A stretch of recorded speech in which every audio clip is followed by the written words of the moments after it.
Good morning. I'm Attorney General Mike DeWine. First, let me make a comment about the verdict.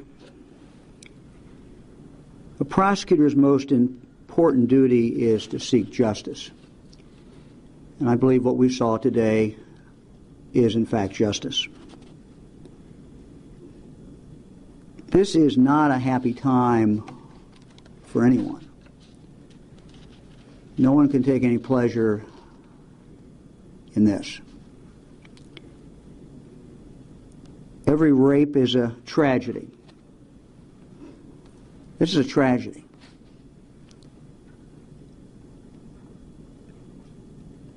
Before I explain what will happen next in our investigation, I would like briefly to recap how and why my office got involved in this investigation and in this prosecution. First, on August 16, 2012, the Steubenville Police Department asked the Attorney General's Bureau of Criminal Investigation, BCI, to assist in processing the scene of a rape that occurred at a home in Wintersville, Ohio. Our agent immediately responded and processed the scene. On August 17, 2012, Steubenville Police Department contacted BCI again and asked for our assistance in analyzing cell phones collected from the main suspects in the rape investigation and to process other forensic evidence. Next, on August 24, 2012, Jefferson County Prosecuting Attorney Jane Hanlon filed 3 charges against a juvenile: rape, kidnapping, and dissemination of nudity-oriented materials of a juvenile. On that same day, Prosecutor Hanlon also filed charges of rape and kidnapping against a second juvenile. Next, on August 27, 2012, Prosecutor Hanlon moved the court to bind the juveniles over to be treated as adults. On that same day, Prosecutor Hanlon formally requested assistance from the Ohio Attorney General's office in the prosecution of the 2 juveniles. Thereafter, the Common Pleas Court appointed my office as prosecutors in this matter. I then directed attorneys Marianne Hemmert and Brian Deckert in our Special Prosecution Section to handle this case. On October 12, 2012, the Juvenile Court of Jefferson County held a probable cause hearing for the 2 juveniles. At that time, the court determined that the 2 were and are amenable to rehabilitation in the juvenile court system, and therefore denied the motion to try them as adults. As this case evolved, I assembled a team of 15 special agents from BCI to determine if any other crimes were committed. I also assigned former Greene County prosecuting attorney and current senior advisor and Assistant Attorney General William Skink to that team. As part of our investigation, BCI agents identified 43 individuals who attended at least one of the 2 parties.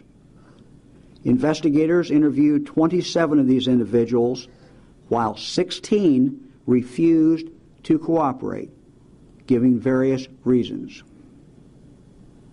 Investigators also interviewed the owners of the residence where one of the 2 parties occurred.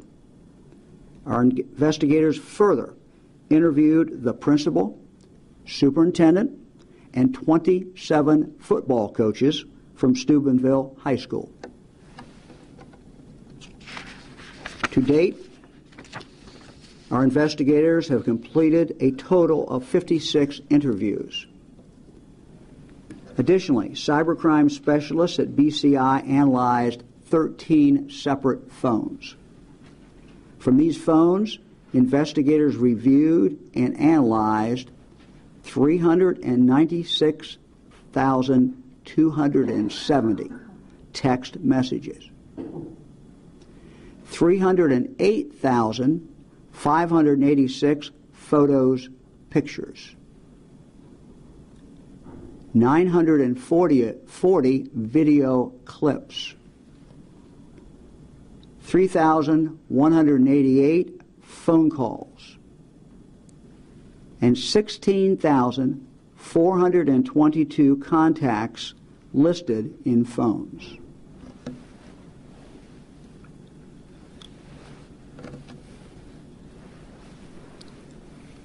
Let me turn now to where we go from here. As I've indicated, we've been involved in an extensive investigation trying to determine, trying to learn if any other individuals committed any crimes. While we have interviewed almost 60 individuals, 16 people refused to talk to our investigators. I have reached the conclusion that this investigation cannot be completed. This investigation simply cannot be completed, that we cannot bring finality to this matter without the convening of a grand jury. Therefore, I am asking the Jefferson County Common Pleas Court to convene a grand jury to meet on or about April 15th.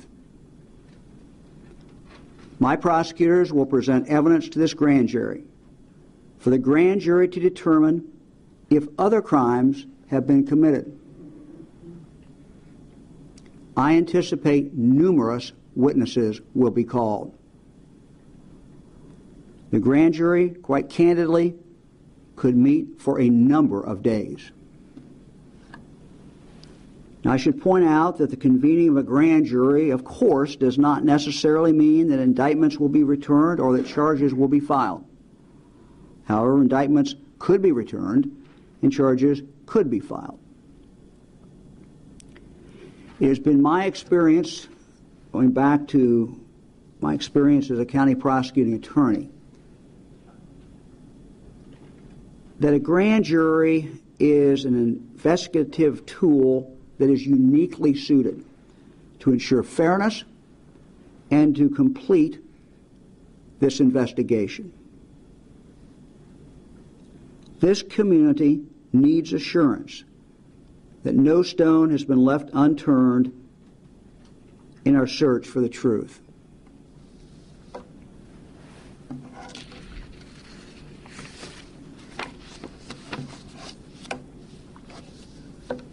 Now, I'd like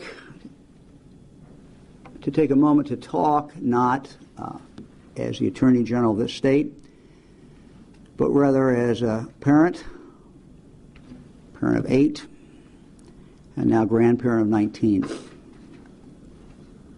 So as a parent and a grandparent, my heart goes out to the victim and her family. This has been an unbelievably difficult time for her and for her family. Any rape is a tragedy.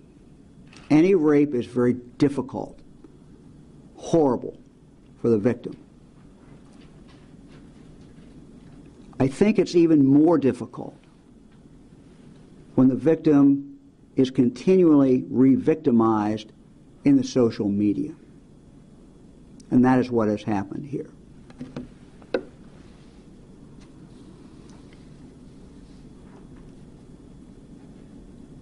Let me talk about the community. This community has also suffered and been through a great deal. This is a good community. These are good people who live in this community. I feel for the community.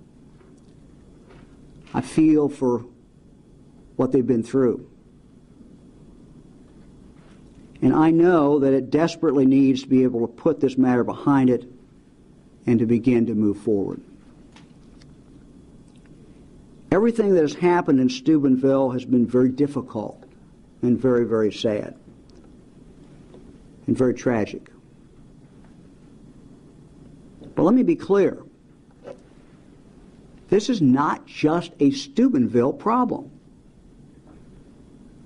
This is a nationwide problem. This is a societal problem. What happened here is shocking. It's appalling.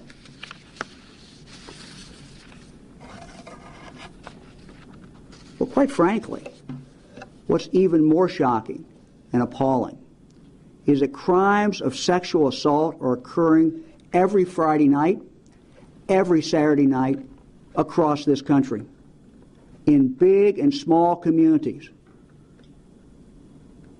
We need to say enough is enough. This has to stop. This is wrong. This is immoral. We shouldn't tolerate it anymore as a people and as a country. Among some people, there seems to be an unbelievable casualness about rape and about sex.